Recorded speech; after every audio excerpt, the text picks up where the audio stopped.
Hi, my name's Keith Cooper, Northlight Images, and in this video I'm going to have a look at just how much colour management you need for different types of photography, printing, etc. The reason I say how much do you need, because there is an awful lot of colour management equipment, software and things you could get if you really wanted to get into it. Now, one of the reasons I have so much of this is that I've helped with development for Greta Macbeth years ago, X-Rite, also data color as well. And I've looked at equipment, so I've got quite a range of these cards and various bits and pieces. Are they essential for photography, for printing? What do you actually need? Right, well, let's start with the basics. The one that if you want to make, let's say, prints and you want pictures to look good and you're going to be editing them, you need something to calibrate and profile your screen. Now, the example I've got here is this is one of the newer Color Checker Display Plus. Now, that's the super duper version of it. Has lots of features. Here's an earlier version, an i1 display. This one's an X-Rite branded one. The Calibrate brand has taken over of late, but the X-Rite ones still work fine if you find one. So what we've got here is a monitor calibrator. Well, I've set the monitors up here so that they look good on video. That's something I can do, particularly with this one. This is a BenQ hardware calibrated monitor. So the calibration actually changes the settings inside the monitor rather than just on your graphics card or in your computer system. But monitor calibration is the one to start. If your monitor is out and you try editing a picture, even if you just make some fine tweaks to it, if the monitor is not showing the right colours, the right tonal balance, then you're likely to edit it to look good on that monitor, but because the monitor is out, it will show up as something not quite right in your prints, not as good as they can be. So the basic one, if you're going to be doing some editing, is a monitor calibrator. If you're worried about which version of a monitor calibrator to get, look at the features. I've got lots of reviews going back over the years of all of these different types of kit. And the one thing I've realized in looking at it, and this is going back nearly 20 years looking at this equipment, is if you don't know what the settings do, then leave them at the defaults. By all means, experiment, tinker, find out what they do, learn more about it, but there's no reason to get the very best ones of these unless you need the features it offers. Now, for this particular one that's on here, it'll do high brightness screens, it'll do various other things. It does stuff. If you think, what's special about a high brightness machine, take that as a big, not very subtle hint that you do not need a device of this advanced nature. You just don't need to spend the money. You get it. Something that will do the basics for you. Once you've set up your screen, then the next bit really is looking, if you're going to be doing printing, is looking at printer profiles. Now, printer profiles 10, 15 years ago, it was more worth doing your own printer profiles because there was more variation in printers. So you might get a Canon printer and download a Canon profile.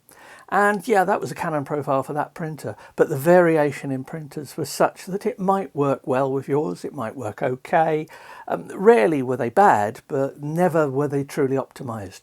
So 10, 15, 20 years ago, it really was worthwhile doing your own profiles. Much less so now because printers are more reliable and consistent. And it's that consistency which makes them much easier to use now. There's not been that much changes that you can see in printers, but under the hood, what's really changed in printers is the linearity.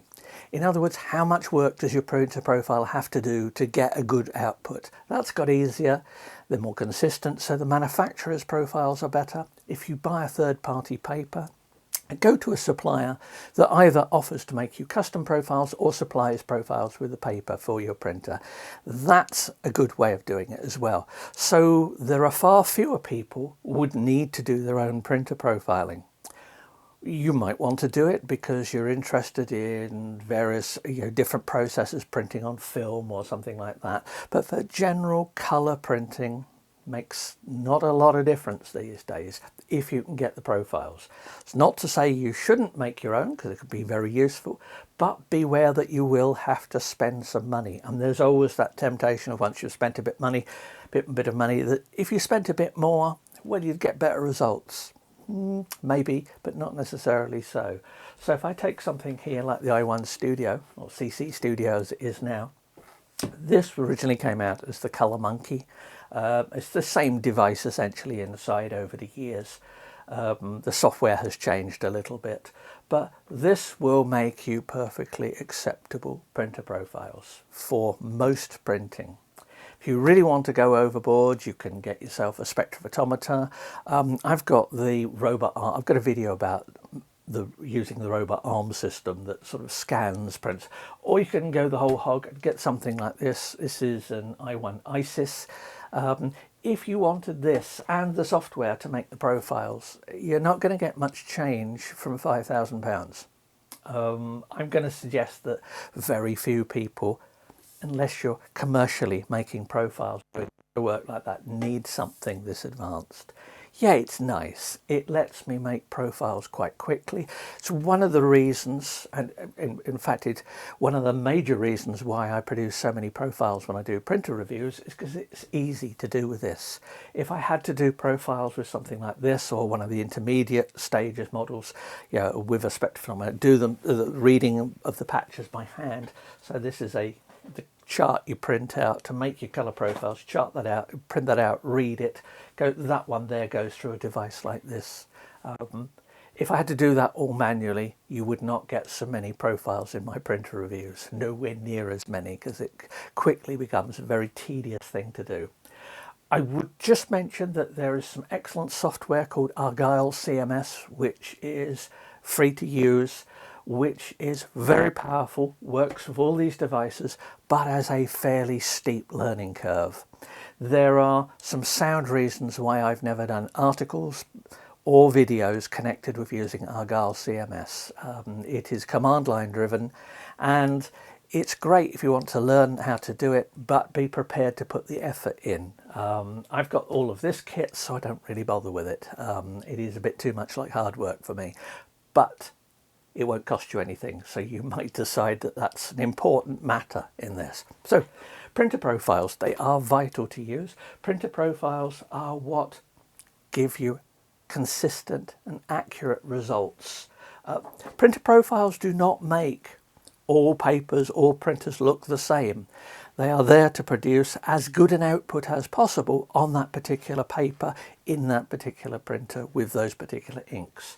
So I've got an example here of a test image, and this is a test image taken from inside the i1 Profiler software, and I use this amongst other images. I'll put some links to some of these things on the video, but I use that for testing and evaluating profile quality.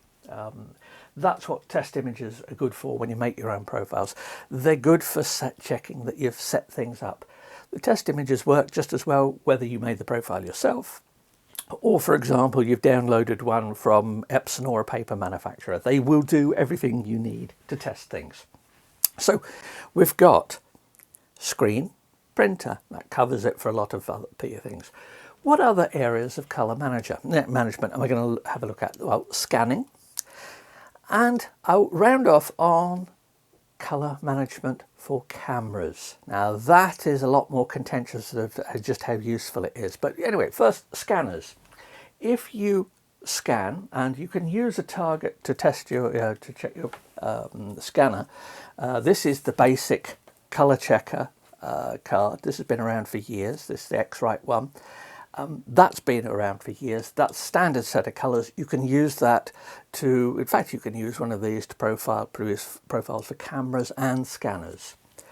You might want to use, if you're doing a lot of scanning for art repro and stuff, you might want to get a proper target, an IT8 target for something.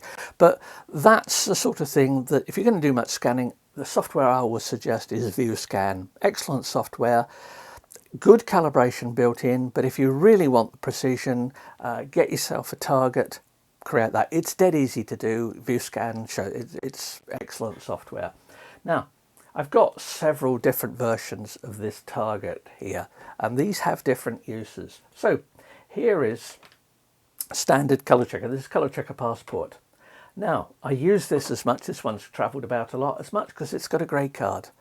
For many aspects of white balancing, all you need is a good grey card. Here's a grey card that I use. It's a plastic one, very good one. I don't think you can get these anymore, but you'll find there are a range of grey cards, photographic grey cards, and they can be used for getting your white balance right. And getting your white balance right is one of the key bits for it. Now, you can do that, you use this in a scanner, you can use these in scanners. If you want to go really advanced for profiling, there are lots of different ways you can do cameras, but this is a color checker SG card. Now this, as you can see, has got a lot more patches on it. This will give you good scanner profiles and is also good for camera profiling. This is the sort of target I would use if I was setting up a studio for art reproduction and printing, copying. It has far more colours on it. It is, however, the SG semi-gloss. The targets here are all slightly shiny. Now, what does that mean?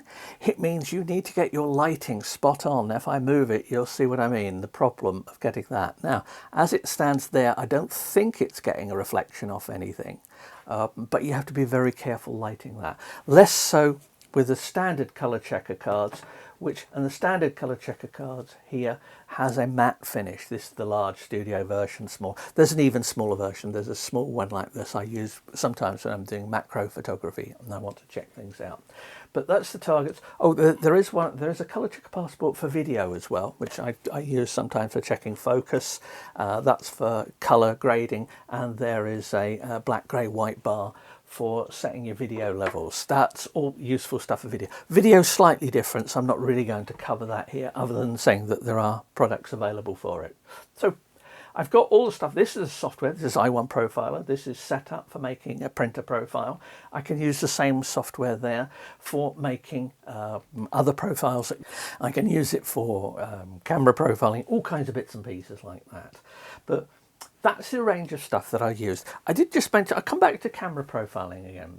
The simplest way is just white balancing, whatever.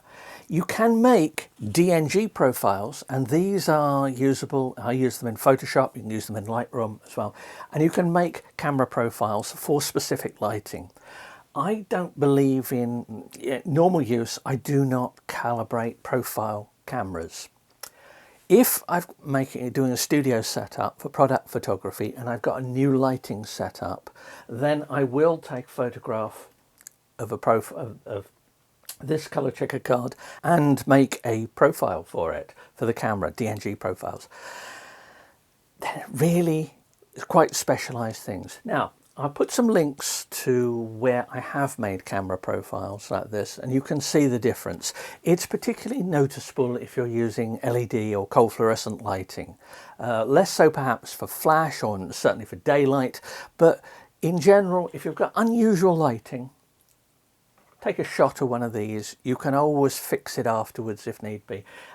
If I'm working in a factory somewhere, I'll often take a picture of one of these cards in the lighting that I'm using, so that if I'm taking a lot of machinery, and let's say it's been made by a company and it's got a certain logo and I need to get the logo color right, it can just give me a balance that I can apply, a DNG profile I can apply when editing my raw files, and it can work as a color correction. I've used that quite often in factories and the likes like that. But anyway, there is the range of color management. You do not need all of this stuff. Yeah, sure, it's fun, it's great. I quite like all the testing and stuff I've done over the years. I've learned an awful lot about it. The book I always recommend is Real World Color Management by Fraser et al. I put a link to that in the notes as well. I've got some other stuff about color management resources and things for that, which may be helpful as well, some other videos. But really, what I was saying is use what's useful for you. At a minimum, go for getting your monitor calibrated and profiled. That's quite often the biggest setting. Modern monitors, once again, often need less calibration and profiling adjustment than they used to. So in a way, as the equipment has been improving, printers, software, monitors, as that's been improving, the need for fine-tuning it with all this colour management stuff has diminished somewhat. Diminished, but not gone. Still an integral part of my photography. If you've got any questions, please do ask. I've got videos looking at specific aspects of some of these bits of kit. I've got a review of this, for example, and making profiles using test images, all the stuff like that. If it's useful, please do let me know. Please do subscribe to the channel. It is appreciated. And as an extra bonus for those who stay to the end, I do believe tomorrow a Fuji GFX 100S may be turning up for me to try out. That will be interesting. I have decided that for my professional photography, I think it's going to make a noticeable difference, but we will see. I'll have lots of videos on that. Anyway, thanks for watching. Bye.